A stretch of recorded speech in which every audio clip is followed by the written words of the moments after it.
আজকে প্রায় অনেক বছর পর সব দাদারা বোনরা ভাইরা মিলে পিকনিকে গিয়েছিলাম। তো অনেক কি বেশি ভালো লেগেছে ফ্রেন্ডস। আর তার থেকে বেশি ভালো লেগেছে এখানে খাওয়া দাওয়া আর ফুর্তিটা। তো তোমাদের সাথে শেয়ার করব যে কি কি হয়েছিল। প্রথমে দেখেন এখানে মাছ মাংস সবকিছু রেডি করা হচ্ছিল, এগুলো দিয়ে কি করা হবে সব আস্তে আস্তে তোমাদের সাথে শেয়ার করব। তার আগে আমরা করব হলো ছোট্টখাটো ব্রেকফাস্টের মধ্যে প্রথমেই ছিল অরেঞ্জেস, যেটা আমি এত একটা ভালোবাসি না, তার জন্য পায়েল আমার ভাগেরটাও নিয়ে নিল।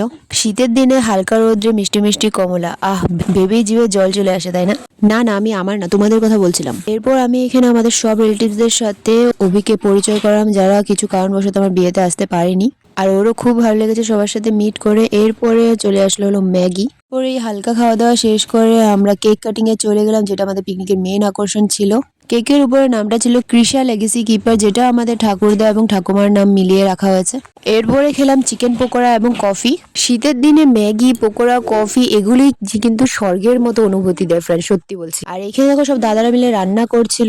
ওই সাইডে যে এক্সট্রা চুলা দেখছো, এখানে এক্সট্রা খাবার বানানো হচ্ছে, যেটা আমরা অনেকে কেউ খাবো না। তো তোমরা কেউ গেস করতে পেরেছো এটা কি? এটা হলো গিয়ে পর্ক, যেটাকে আমরা লোকাল ভাষায় গাউরি বলে থাকি। আমার দাদারা কিন্তু এটা খেতে খুব ভালোবাসে। তোমরা কারা কারা ভালোবাসো কমেন্টে জানাবে।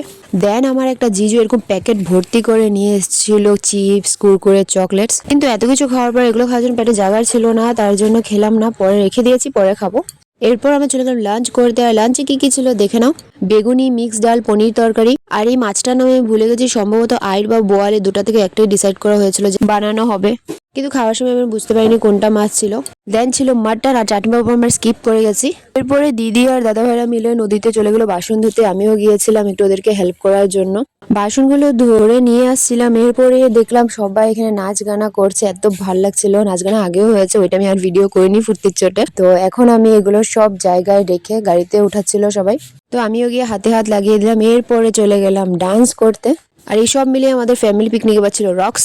তোমরাও কি এভাবে তোমাদের ফ্যামিলির সাথে পিকনিকে গিয়ে থাকো? কমেন্টে জানাবে। আর আমার এই ভিডিওটা কেমন লেগেছে, আমার ফ্যামিলিকে কেমন লেগেছে, এটাও কমেন্টে জানাবে। ভালো লাগে একটা লাইক করে দেওয়া, চ্যানেলকে সাবস্ক্রাইব। বাই।